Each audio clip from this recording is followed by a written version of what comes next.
معاشیات کیا ہے اور اس کی بنیادی مسائل و معیشت۔ معاشیات ہے کیا چیز؟ یہ تاریخ جو ہے نا، یہ اس کی اہم بھی ہے، یہ اکثر سوالات آتا ہے۔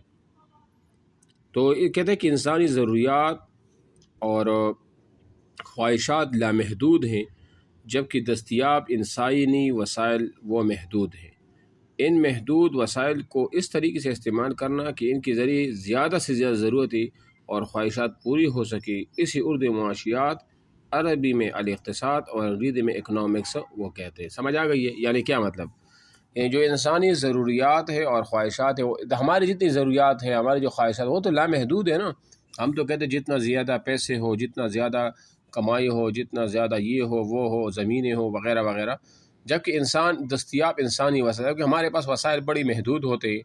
اب ان محدود وسائل کو اس طریقے سے بندہ استعمال کرے کہ ان کی وجہ سے ہماری ساری کی ساری وہ ضروریات پوری ہو سکے، تو اس کو کیا کہا جاتا ہے؟ عربی میں اقتصاد، اردو میں معاشیات، اور اس طرح انگریزی میں اس کو اکانومکس کہا جاتا ہے۔ اب سمجھ آ گئی ہے؟ اچھا، پھر علم معاشیات کی وسعت موضوع، اس کا موضوع کیا ہے؟ تو اس کے یہ انہوں نے یہاں لکھا ہے کہ اس کا موضوع بڑا وسیع ہے، ایک دو لفظ اس کا موضوع نہیں، بڑا وسیع ہے۔ وہ اس طرح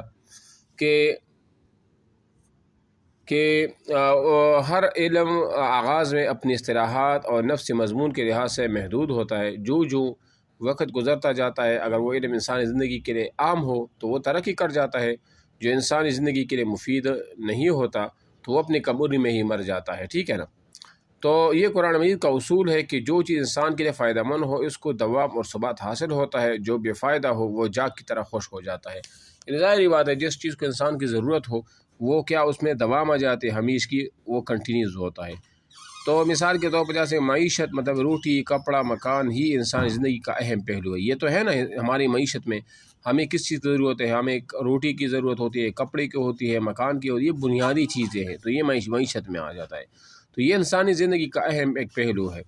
زندگی کی تمام رونق اور رونائی اس جدوجہد میں ہے جو کہ ایک انسانی انفرادی اجتماعی ضروریات اور احتیاطات پورا کرنے کے لیے کرتا ہے۔ اور حاضر میں علم معاشیات اپنے نفس موضوع کے لحاظ سے بہت وسیع ہو چکا ہے اور کئی اقسام میں وہ بڑھ چکا ہے، جس کا مختصر خاکہ وہ حسب ذیل یہ پیش کیا جا رہا ہے۔ اب دیکھو اس کا موضوع جو ہے نا، موضوع میں یہی چیزیں آ جاتے ہیں۔ اب دیکھو ماہرین معاشیات نے علم معاشیات کو دو حصوں میں تقسیم، کتنے حصوں میں؟ دو حصوں میں وہ تقسیم کیا ہے۔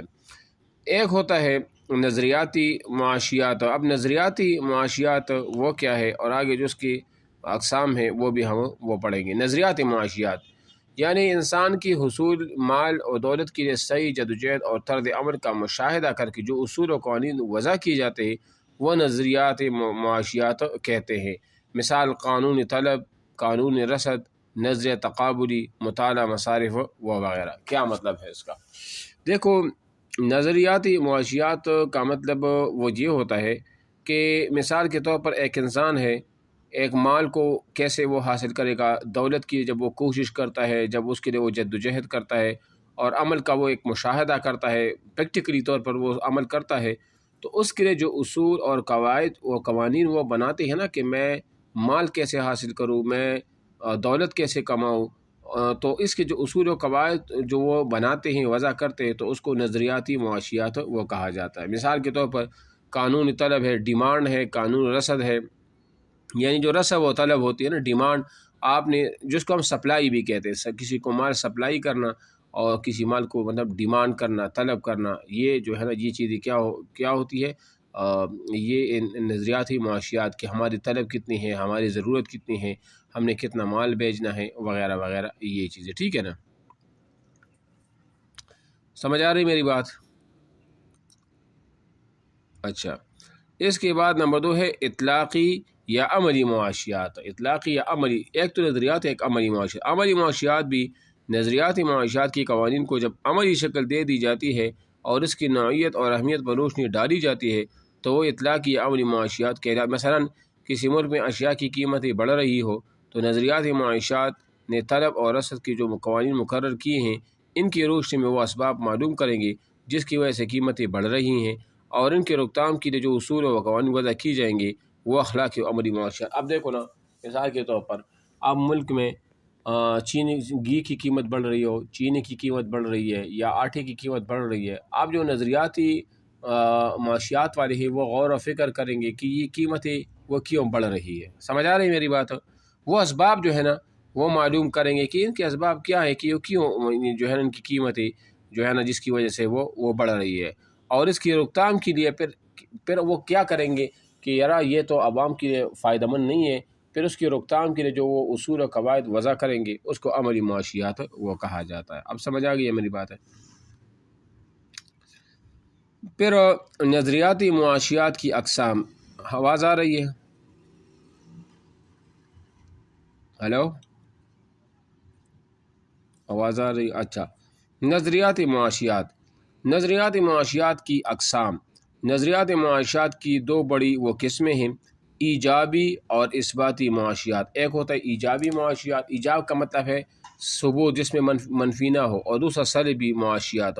اب ایجابی اور اثباتی معاشیات، اب یہ دونوں کیا چیزیں ہیں وہ آپ کو وہ بتا رہے ہیں. دیکھو، ایجابی اور اثباتی معاشیات، اور نمبر 2 فلاحی و معاشیات.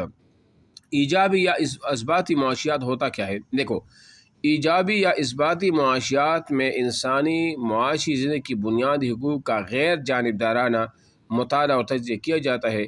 ان سے حاصل کردہ نتائج اور مشاہدات کو اس طرح بیان کر دیا جاتا ہے، اس میں ذاتی رائے وہ نہیں وہ دی جاتی. تو اس کو کیا کہا جائے؟ اس کو ایجابی یا اثباتی معاشیات میں. ظاہری بات ہے اس میں جب انسانی معاشی زندگی کی بنیادی حقائق جو ہوتا ہے نا اس کو غیر جانبدارانہ ہوتا ہے، مطلب کسی ایک طرف جو ہے نا وہ فیصلہ وہ نہیں کیا جاتا.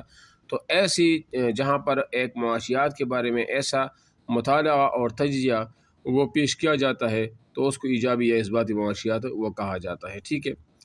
یہ جہاں پر لکھے فلاحی معاشیات کا تصور سب سے پہلے اسلام نے پیش کیا. اس کے زیر اثر اس دور کے ایک ماہر معاشیات ڈاکٹر مارشل نے بھی اس تصور کو اپنایا ہے. اس قسم میں یہ وضاحت کی جاتی ہے کہ کن کن قوانین کو اپنایا جائے جو انسانی فلاح و بہبود کا باعث بنتے ہیں، اور کن اصول سے اجتناب کیا جائے جو فلاح انسانی کے روک تھام ہیں. مثلا فلاحی معاشیات میں اقتناز اور احتکار کا مسئلہ زیر بحث لایا جائے گا. اقتناز مثال کے طور پر ایک چیز کو بطور اس کو خزانہ کرنا، جمع کرنا. احتکار کا مطلب یہ ہوتا ہے ذخیرہ اندوزی کرنا کہ جب میں تب اس چیز کو بیچوں گا کہ جب اس کی قیمتیں بازار میں بڑھ جائیں گی. اس پر کیا کرے گا؟ اس پر مسائل پر وہ بحث کریں گے. تو یہ دیکھا جائے گا کہ معاشرے کے لیے مفید ہے یا مضر ایک چیز، ٹھیک ہے نا، یا مضر. جب نتائج کے لحاظ سے احتکار معاشرے ظاہری بات ہے وہ نقصان دہ ہے. جب آپ کے پاس بہت زیادہ گندم ہو اور آپ نے اس کو جمع کیا اور عوام کو ضرورت ہے اور آپ نے کہا کہ نہیں ابھی میں جمع کروں گا، جب اس کی عوام مجبور ہوں گے تو خود بخود اس کی قیمتیں بڑھ جائے گی، پھر میں اس کو بیچوں گا. تو یہ کیا ہے؟ یہ ہر لحاظ سے وہ حرام ہے اور ناجائز ہے. سمجھ آ رہی میری بات؟ پھر آگے ایجابی معاشیات کی اقسام ہے. تو جدید ماہرین ایجابی اثباتی معاشیات دو حصوں میں تقسیم کی، جزوی معاشیات اور کلی معاشیات. یہ ایک الگ موضوع ہے، یہاں سے اس کو پھر انشاءاللہ وہ کل پڑھیں گے. اب آ جائے تاریخ فقہ اسلامی.